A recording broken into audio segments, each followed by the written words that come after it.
নমস্কার, আমি মধুরিমা আর এই যে আমার কোলে মিষ্টি। তো এখন বাজে হচ্ছে দুপুর 3:30।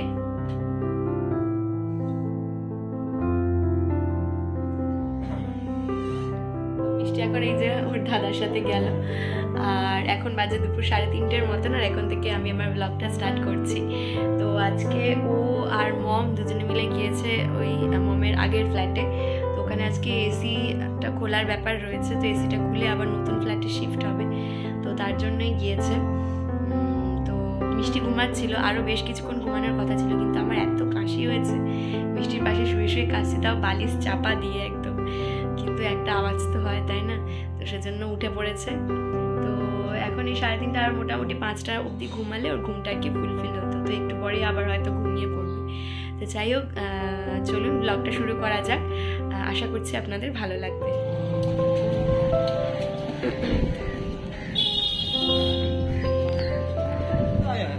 এই তো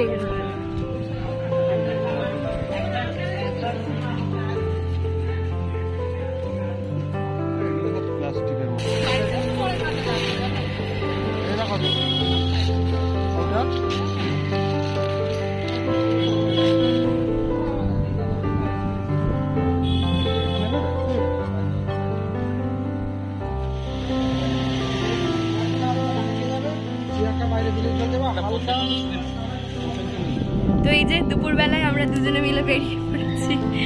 প্রথমে কিনলাম ঝাঁটা, কারণ কি ওই রঙের ঘষছে তো সমস্ত জিনিসগুলো, তো প্রচুর ধুলো বেরোচ্ছে। তো উনি বললেন যে একটা ঝাঁটার দরকার রয়েছে, তো সেজন্য এসেছিলাম দুর্গানগরে। আর মিষ্টির জন্য কমলা লেবু ভালো পেলাম, নিয়ে নিলাম। আর মিষ্টি এখন ঘুমোচ্ছে, তো আরও কয়েকটা কাজ রয়েছে, সেরে তো আবার বাড়ি ফিরে। তো মমের ফ্ল্যাটের কাছেই, একদম কাছেই এই যে একটা পার্ক রয়েছে। এই পার্কের নাম হচ্ছে হাতি পার্ক। তো খুব ইচ্ছা করে যে মিষ্টিকে কবে নিয়ে আসবো এই পার্কে।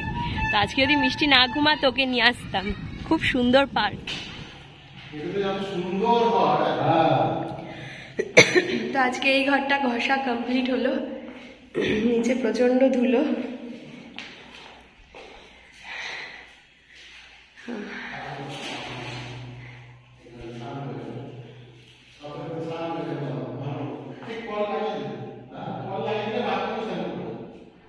তো ঘষার পর ওইদিকে দেখছি প্রচুর ধুলো, এদিকেও প্রচুর ধুলো বেরিয়েছে।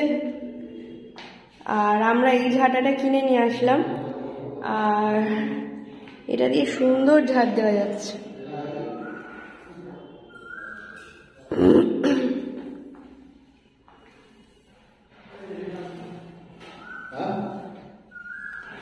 আমরা চলে এলাম বাড়ির কাছাকাছি।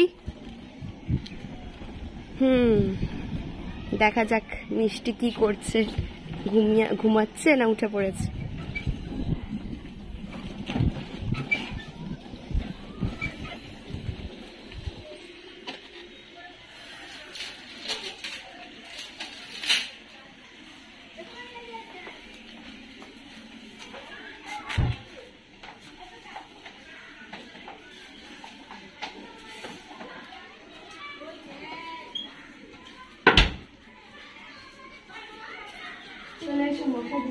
তো বাড়িতে ফিরে দেখলাম মম আর মিষ্টি একসাথে ঘুমোচ্ছে। আর বাড়িতে ফেরার পরেই মিষ্টি ঘুম থেকে উঠে পড়লো। তবে একদিকে ভালোই হলো, মিষ্টি ঘুমোতে ঘুমোতে সমস্ত কাজ আমরা সেরে চলে এলাম। আর সন্ধেবেলায় ওর পিপি বিয়ে বাড়ি যাচ্ছে, এজন্য ভাবলাম ওর পিপির সঙ্গে এই মুহূর্তটা একটুখানি ফ্রেমবন্দি করে রাখি। তবে সেদিন সন্ধেবেলার পর থেকে আর ব্লগটা কন্টিনিউ করা হয়নি, আবার পরের দিন ব্লগটা স্টার্ট করেছিলাম। তো এখানে এখন মিষ্টির ব্রেকফাস্ট বানানো শুরু করেছি আমি। মিষ্টির ব্রেকফাস্টে আজকে রয়েছে অ্যাপেল আর ওটস। আপনারা অনেকেই কমেন্ট সেকশনে লেখেন যে মিষ্টিকে এত স্মুথ খাবার দেবে না, দানাদার খাবার হয় বা মিষ্টি চিবিয়ে খেতে পারে এরকম খাবার দেবেন। আসলে মিষ্টির তো এখনও দাঁত বেরোয়নি, সেজন্য অতটাও শক্ত খাবার ওকে দিতে পারি না। তবে সেদিনকে দেখছিলাম মিষ্টির মুখে হাত দিয়ে যে ওর মাড়িটা মানে দাঁতের মতন একদম শক্ত হয়ে গিয়েছে। তো খুব তাড়াতাড়ি দাঁত বেরিয়ে যেতে পারে, আবার হয়তো লেটও হতে পারে, তো ঠিক আছে, সেটা কোনো ব্যাপার নয়, যখনই ইচ্ছা বেরোক না কেন। তো এক্ষেত্রে আমি বলবো যে দাঁতটা বেরোয়নি বলেই সেজন্য আমি এখন একটু স্মুথ খাবার দিচ্ছি।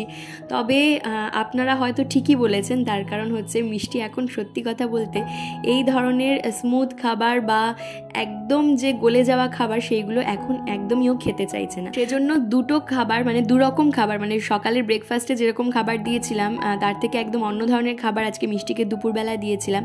তো দু ধরনের ভিডিওই আমি করে রেখেছি, তো দেখাবো আপনাদেরকে যে মিষ্টি কতটা আপসেট হয়ে যায় যখন ওকে আমি একদম গলা খাবার দিই। আর ভীষণ কাঁদতে থাকে, মানে আমি যে ওকে হাতে করে খাইয়ে দেবো একদম গলা খাবার সেটাও একদমই পছন্দ করছে না এখন। ও একটু শক্ত খাবারই খেতে চাইছে আর নিজের হাতে করে খেতে চাইছে, সব থেকে বড় কথা। বাবা কোথায় গেল? বাবা বাবা কোথায় গেল? মামা বাবা কোথায়? কি আসছে দেখ তো, ওই দেখো হাতি মাটিং টিম, তারা মাঠে পারেনি, তাদের খাড়া দুটো শিং, তারা হাতি মাটিং টিম। আয়রে পাখি ওহো, আয়রে পাখি লেজ ঝোলা, সোনা নিয়ে কলকালা দাবি, কলকালাবি। দেখো ঠাম্মা, ঠাম্মা কোথায়? ঠাম্মা, ঠাম্মা কথা বলছে, ওই দেখো কে এলো রে? দাদা এসে গেছে, দাদা দাদা দাদা এসে, দাদা কেন কেন দাদা ঘুরতে নিয়ে যাবে। ওই দেখো দাদা কিনেছে দোকান থেকে।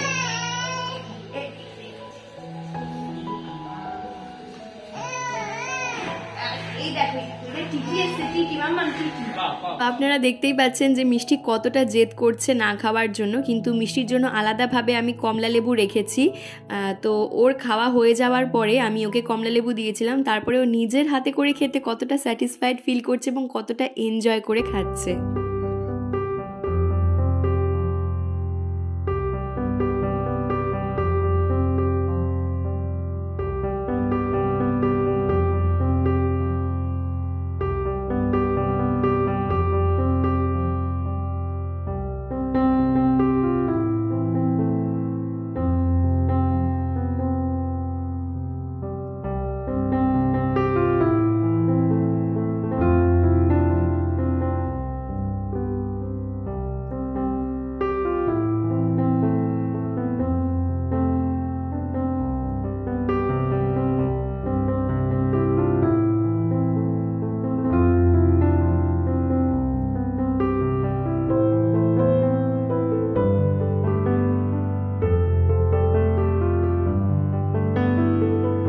এরপর এই যে মিষ্টিকে স্নান করানোর সময়, আর মিষ্টিকে এখন আমি বিছনাতে তেল মাখাই না, তার কারণ হচ্ছে এমনি গরমে পিঁপড়েদের প্রচণ্ড উৎপাত হয় আর তেলের গন্ধে প্রচণ্ড পিঁপড়ে আসে। আগের বছর এটা আমরা ভীষণ সাফার করেছিলাম।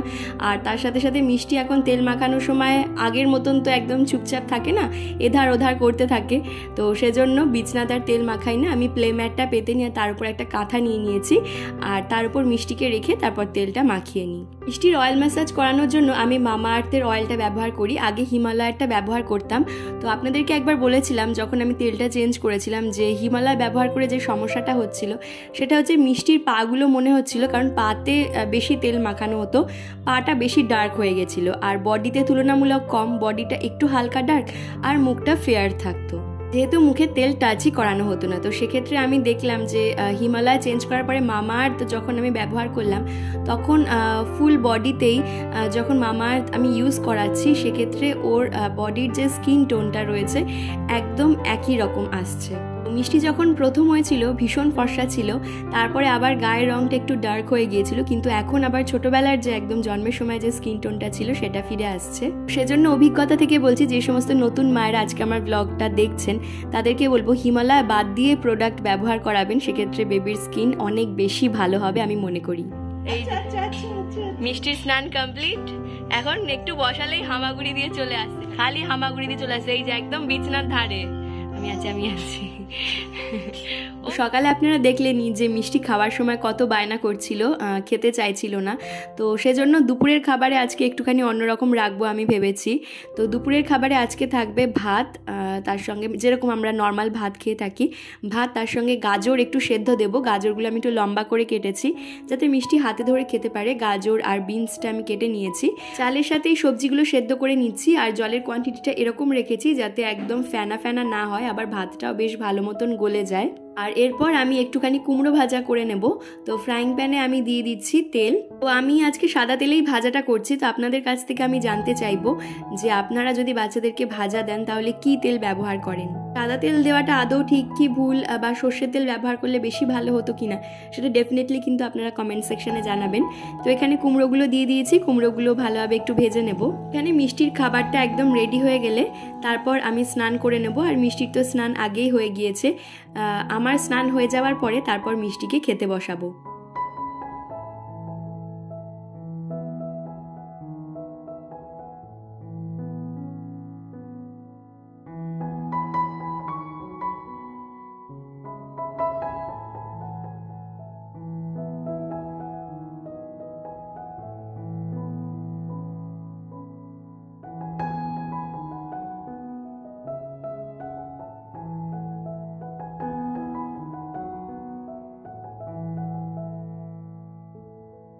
তো দেখা যাক মিষ্টি আজকের খাবারটা খেয়ে কতটা খুশি হয় বা খাবারটা দেখে কতটা খুশি হয়। তো এখানে এই যে ভাতটা একদম সুন্দরভাবে সেদ্ধ হয়ে গেছে, আর যতটা পরিমাণ আমি জল দিয়েছিলাম তাতে ভাতটা খুব বেশি ফেনাও হয়নি আবার খুব বেশি ঝরঝরেও হয়নি। ভাতটা বেশ ভালো মতন গলে গেছে আর তার সাথে সবজিগুলোও সুন্দর সেদ্ধ হয়ে গেছে।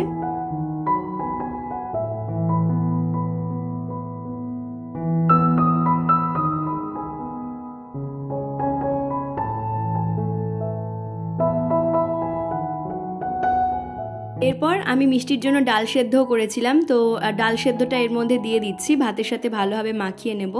আর ওই যে বললাম কুমড়ো ভাজা করেছিলাম মিষ্টির জন্য, সেই কুমড়ো ভাজাটাও রয়েছে। আর কুমড়োটা আমি একদম পাতলা করে কেটেছিলাম যাতে সুন্দর ভাজা হয়ে যায় আর খেতে বেশ নরমও হয়। এই যে মিষ্টির দুপুরের খাবার আজকে একদম রেডি। অন্য সময় হলে কি হতো, বিনস, গাজর, কুমড়ো এই সমস্ত কিছু, ডাল, চাল সমস্ত কিছু দিয়ে আমি সবটা সেদ্ধ করে নিয়ে তারপর ছাঁকনিতে ভালোভাবে ছেঁকে নিতাম। সকালবেলা ব্রেকফাস্ট খাওয়ার সময় যতটা বায়না ছিল, দুপুরবেলা মিষ্টি কতটা এনজয় করে খায় সেটা আপনারা দেখতেই পাবেন। আর মিষ্টি যদি একটু ভালোবেসে এনজয় করে খায় তাহলে আমি তো ভীষণই খুশি হই। তো আপনারা কিন্তু কমেন্ট সেকশানে আমাকে ডেফিনেটলি আইডিয়া দেবেন যে এরকম আরও কী কী খাবার মিষ্টিকে আমি দুপুরে দিতে পারি বা ব্রেকফাস্ট ডিনারে দিতে পারি।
সেই দুপুরবেলায় ছাদ থেকে সমস্ত জামা কাপড় তুলে নিয়ে এসেছিলাম, সেই আর গোছানো হয়নি, ওই ঘরের বিছনাতে রেখে দিয়েছিলাম। তো এখন নিয়ে এলাম এখানে সমস্ত জামা কাপড় গোছানোর জন্য।